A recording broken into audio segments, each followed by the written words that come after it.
بسم اللہ الرحمن الرحیم۔ السلام علیکم فرینڈز، کیسے ہیں آپ سب؟ امید ہے بالکل خیریت سے ہوں گے۔ آج ایک نئی ویڈیو کے ساتھ آپ کے سامنے ایک بار پھر حاضر ہوں، تو چلیں سٹارٹ کرتے ہیں۔ میں پاگل ہو جاؤں گی، میں پاگل ہو جاؤں گی، میری شکل دیکھو، میں بھکارن بن گئی ہوں، تھک گئی ہوں میں۔ میرے پاس بیٹھ کر بولا، تو ہر وقت جھگڑتی رہتی ہے، کبھی تو پیار سے بات کر لیا کر میرے ساتھ۔ میں نے اسے سائڈ پر دھکا دیا، وہ خاموش ہو گیا۔ میں تھک ہار گئی تھی، اب سوچ رہی تھی بس اس سے طلاق لے لوں۔ اپنے ایک دو کزن سے بھی بات کر لی تھی جو وکیل تھے، انہوں نے تسلی دی، ہم ساتھ ہیں، آپ کی طلاق لے لو اس کمینے سے۔ میں سوچ رہی تھی آج گھر آئے گا تو بس اس کو بول دوں گی طلاق دے دو مجھے۔ میں انتظار کر رہی تھی، وہ رات 10 بجے آیا، بچے سو رہے تھے، دونوں بچوں کے ماتھے پر بوسہ کیا، ان کے ہاتھ چومے، پھر چرپائی پہ بیٹھ کر مجھے آواز دی، شہناز مجھے روٹی دے۔ میں کروٹ بدلتے لیٹی رہی۔ اس نے پھر آواز دی، شہناز سن لے، اٹھ جا۔ میں چپ رہی، وہ پاس آیا، مجھے دیکھا، میں نے آنکھیں بند کر لیں۔ مجھ پہ کمبل اوڑھ کر بولا، تھک جاتی ہے سارا دن۔ کچن میں گیا، کھانا دیکھنے لگا، کچھ بھی نہیں تھا کھانے کے لیے۔ ایک پیالی میں نمک مرچ ڈال کر اس میں تھوڑا پانی ڈال کر سوکھی روٹی کھانے لگا۔ میں دیکھ رہی تھی، میں دل میں سوچنے لگی، کتا مرتا بھی نہیں ہے، کھانا کھا کر سو گیا۔ دوسرے دن صبح ہم کسی بات پہ پھر جھگڑنے لگے۔ میں نے اسے کہا، بس مجھے طلاق دے دو، میں اب برداشت نہیں کر سکتی، بس تھک گئی ہوں۔ غصے میں اس نے اس کے کپڑے پھاڑ دیے۔ وہ طلاق کا نام سنتے ہی چپ ہو گیا، جلدی سے کپڑے چینج کرنے لگا، پھر بائک لی باہر جانے لگا۔ میں نے چلا کر کہا، اللہ کرے تو مر جائے، میری جان تو چھوٹ جائے تم سے۔ وہ بائک باہر کھڑی کر کے کمرے میں گیا، کسی کاپی پہ کچھ لکھا اور پھر چلا گیا۔ میں گالیاں دے رہی تھی، رو رو کر تھک گئی۔ میں اسے بددعا دے رہی تھی، میں نے ارادہ کر لیا بس اب اس انسان کے ساتھ نہیں رہنا۔ 2-4 گھنٹے گزرے اور میں میکے جانے لگی، بچوں کو ساتھ لیا۔ اتنے میں گلی میں ایک شور سا برپا ہوا، میں رو رہی تھی۔ ہمارے دروازے پر دستک ہوئی، میں دروازہ کھولا، پورا گاؤں چرپائی اٹھائے میرے دروازے کے سامنے کھڑا تھا۔ میں حیران تھی کہ کیا ہوا۔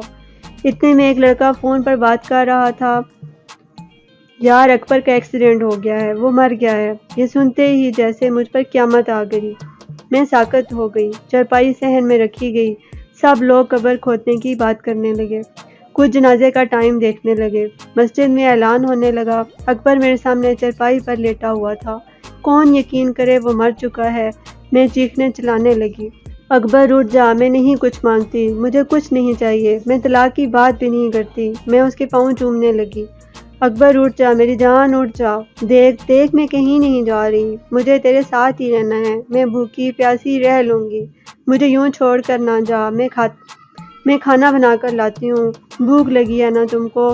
لیکن اب بہت دیر ہو چکی تھی، اب وہ مجھے چھوڑ کر ہمیشہ کے لیے جا چکا تھا۔ میں چیختی رہی لیکن وہ منو مٹی تلے جا سویا۔ اس کے جانے کے بعد مجھے دنیا کے رنگ نظر آنے لگے، مجھے رشتے بدلتے دکھائی دینے لگے، پھر جو اپنے تھے وہ سب منہ موڑنے لگے، مجھ پہ دنیا نظریں کسنے لگی، بچے بابا ڈھونڈنے لگے، اب کون ان کا نیند میں آ کر ماتھا چومے گا، کون مجھے آواز دے گا، کون میری تلخ لہجے برداشت کرے گا۔ مجھ سے مکان چھین لیا گیا، جو حصہ بنتا تھا وہ بھی نہ دیا۔ میں اکبر کے بعد در بدر ٹھوکریں کھانے لگی۔ اب بچے بھی کچھ فرمائش نہیں کرتے، وہ جانتے ہیں بابا اب نہیں رہے، میرے سگے بھائی بھی منہ موڑ گئے۔ میں لوگوں کے گھروں میں نوکرانی بن کر کام کرنے لگی۔ ایک دن مجھے اس کی ڈائری ملی جس پر لکھا تھا، شہناز سے شادی کر کے بہت خوش ہوں، شہناز سے بہت پیار کرتا ہوں، وہ پاگل ہے، بالکل سمجھتی ہی نہیں، جھگڑتی رہتی ہے، دیکھو آج اس نے مجھے کھانا نہیں دیا، وہ کہتی ہے مہنگا موبائل لا کر دو، اسے کیسے بتاؤں نہیں لا سکتا۔ آج میں بچوں کو میرے بھائی نے گالی دی، میں بہت رویا ہوں، میرے بچے میری جان ہے۔ شہناز کو بخار ہے، وہ بیچاری میرے لیے کیا کچھ برداشت کر رہی ہے، اللہ نے چاہا ہمارے حالات بدل جائیں گے، پھر شہناز کو دنیا کی ہر خوشی لا کر دوں گا۔ اب وہ مجھے کھانا نہیں دیتی، میں جانتا ہوں ناراض ہے مجھ سے، میں نے نمک مرچ سوکھی روٹی کھائی ہے، آج میری کمر میں اینٹ لگی ہے، زخم بہت گہرا ہے، شہناز کو نہیں بتاؤں گا، پریشان ہو جائے گی بیچاری۔ ڈاکٹر کہہ رہا 15 ٹانکے لگے ہیں، آج مجھے چوٹ بھی لگی ہے، کہہ رہی ہے طلاق دے دو، میں مر جاؤں گا اس کے بنا، ابھی غصے میں ٹھیک ہو جائے گی، میں ڈائری کو سینے لگا کر چیخ چیخ کر رونے لگی۔ ہم سفر تو ہم سفر ہوتا ہے نا، وہ جیسا بھی تھا میرا سایہ تھا، میری ڈھال تھا۔ اس کے بعد زمانے کی ٹھوکریں کھا کر سمجھی ہوں اس کے ساتھ میرے دونوں جہان تھے۔ تھک ہار کر گھر آئی ہوں، اب ٹوٹ گئی ہوں۔ میں بچوں کی خاطر زندہ ہوں بس، ورنہ کب کی ختم ہو جاتی۔ میں خود کو اذیت دیتی ہوں، کیوں جھگڑتی تھی اس کے ساتھ، کیوں اس کو ستاتی تھی، کیوں میں لوگوں کو دیکھ کر بڑے خواب دیکھتی تھی۔ وہ میرے ساتھ ہوتا تو شہزادی سی زندگی گزار رہی ہوتی۔ کیا میں بخشی جاؤں گی؟ اللہ مجھے معاف کرے گا؟ میں مشکل وقت میں اس کا سہارا، اس کی ہمت نہ بن سکی۔ میں مطلب پرست، لالچی ہو گئی تھی۔ اب تو اکثر لوگ میری مدد کرتے ہوئے میرے جسم کی بات بھی کرتے ہیں۔ سب عورتوں سے ہاتھ جوڑ کر اپیل کرتی ہوں کہ پیسہ ہم سفر کے سامنے خاک بھی نہیں ہے۔